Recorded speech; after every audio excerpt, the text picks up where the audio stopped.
Les amis, j'espère que vous allez tous très bien. Très content de vous retrouver dans cette nouvelle vidéo.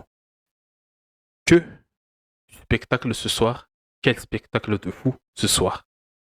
Pour ce match aller au Santiago Bernabéu, le Real et Manchester City nous ont offert une rencontre digne d'une finale de Ligue des Champions.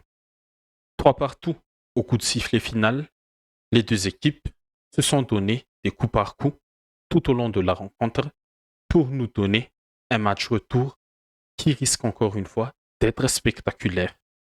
Au menu comme d'habitude, les compos des deux équipes, les causes à effet et mes top flops du match, plus mon MVP. Les compos des équipes. Pour le Real, un 4-3-1-2 très classique avec Lunin dans les buts. En défense, Ferland Mendy en latéral gauche, Tchouaméni et Rudiger a été la charnière centrale ce soir et Carvajal à droite. Au milieu, Toni Kroos le régissa devant la défense avec Camavinga et Valverde, les deux poumons de l'entrejeu des merengues. Et Bellingham, comme d'habitude, a été en soutien de Vinicius et de Rodrigo. Pour Manchester City, un 4-3-3 très variable, comme d'habitude, avec Ortega dans les buts.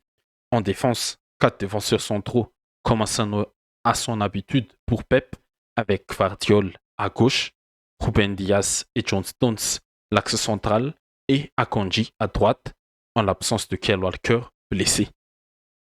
Et au milieu, De Bruyne n'a pas été titularisé en raison d'une chaîne à l'estomac pendant l'échauffement, mais il y a toujours Rodri en numéro 6 avec Kovacic et Bernardo Silva, les deux milieux avancés. Et en attaque, Grealish à gauche, Haaland dans l'axe et Phil Foden à droite. Les causes à effet.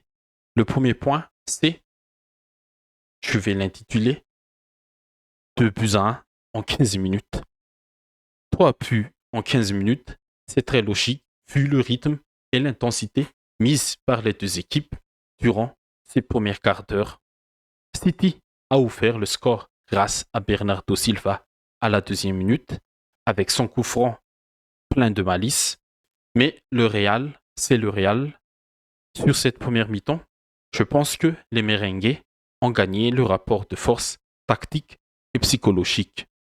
Sans Kyle Walker, City a eu beaucoup de mal à couvrir les grands espaces laissés dans leur dos de son bloc très haut. Et c'est que le Real, et c'est ça, le Real a réussi à bien exploiter. Après l'égalisation de Camavinga à la 12e minute, sur un tir détourné par Ruben Dias, les merengues ont bien utilisé leurs deux fusées offensives qui sont Vinicius et Rodrigo. Vinicius et Rodrigo, ils ont bien exploité la faille dans le dos d'Akanji avant que Rodrigo ajuste Ortega d'une simple frappe caressée avec son pied. 2-1 pour le Real à la 14e minute. Les hommes de Carlo Ancelotti ont renversé ceux de Pep en 2 minutes. Et c'est ça aussi, le Real Madrid, c'est leur identité durant ces soirées de Ligue des Champions. Et un point assez fort aussi, c'est que le Real a aussi bien géré la construction offensive de City pendant la première mi-temps. La défense collective et individuelle des merengues ont éteint l'offensive des Citizens. Haaland a été dans la poche de Rudiger.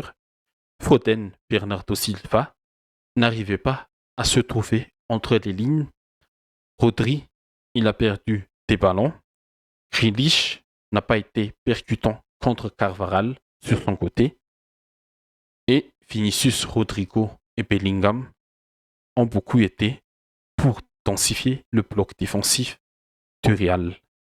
En première mi-temps, le Real a réussi à maîtriser Manchester City tactiquement et psychologiquement. Mais en deuxième point de cette partie cause à effet, Manchester City est monté en puissance, mais le Real revit toujours. Contrairement à la première période, City a gagné le rapport de force tactique. Psychologiquement, je pense que ça s'est rééquilibré. Le fait que ces deux équipes se rencontrent pour la troisième fois consécutive en élimination directe, en tour élimination directe de la Ligue des Champions. Ils commencent à s'y habituer. Ils commencent à s'habituer des scénarios qui pourraient bouleverser le fil de la rencontre.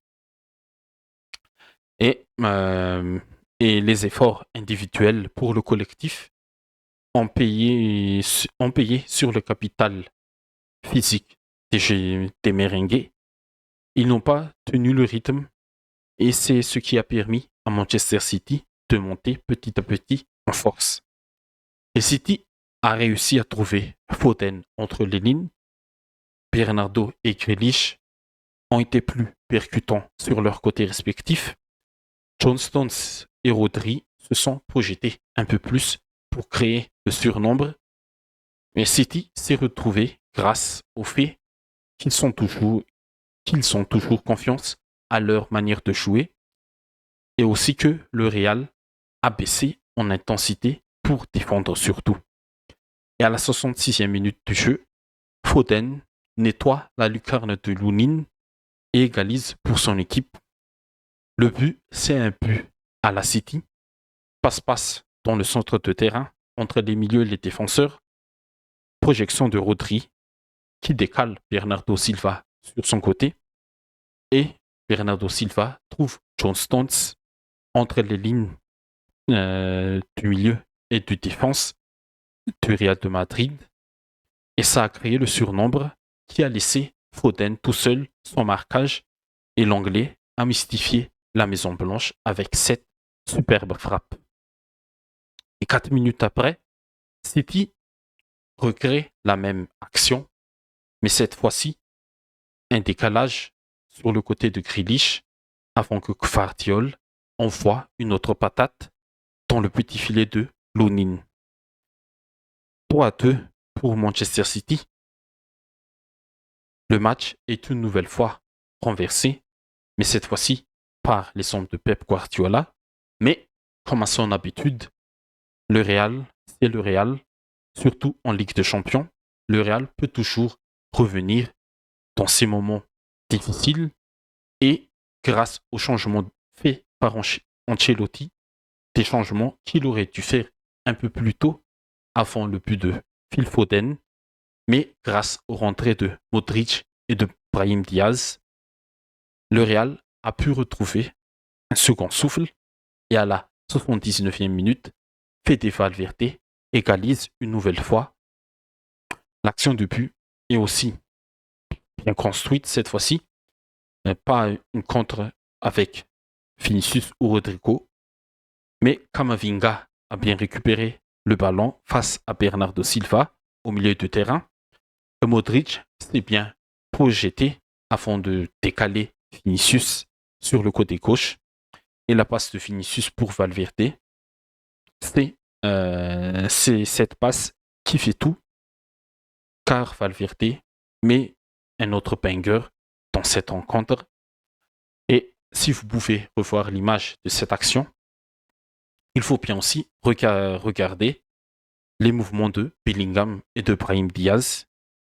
Les deux joueurs ont aspiré la défense de City vers le but d'Ortega et ces mouvements ont laissé Valverde seul au second poteau. Mes tops, mes flops et mon MVP. Pour mes tops, je mets dans le même paquet Phil Foden et Bernardo Silva. Ces deux joueurs sont pour moi les joueurs qui ont lancé la révolte de leur équipe en deuxième mi-temps. Et côté City encore, Gvardiol, défensivement, c'était lui pour moi les plus sereins des 4 côté City. Et dans les relances, dans les passes, il a fait quelques passes très très très intéressants qui ont cassé les lignes madrilènes. Et côté Real, je mets Rudiger, un match de patron face à Haaland, qui lui, une nouvelle fois, a été absent des radars. Et en top pour le Real, comment ne pas mettre Vinicius, auteur de passes décisives très très très importants qui ont amené des buts pour le Real Madrid. Et en flop, c'est très difficile encore une fois, mais il faut mettre Haaland.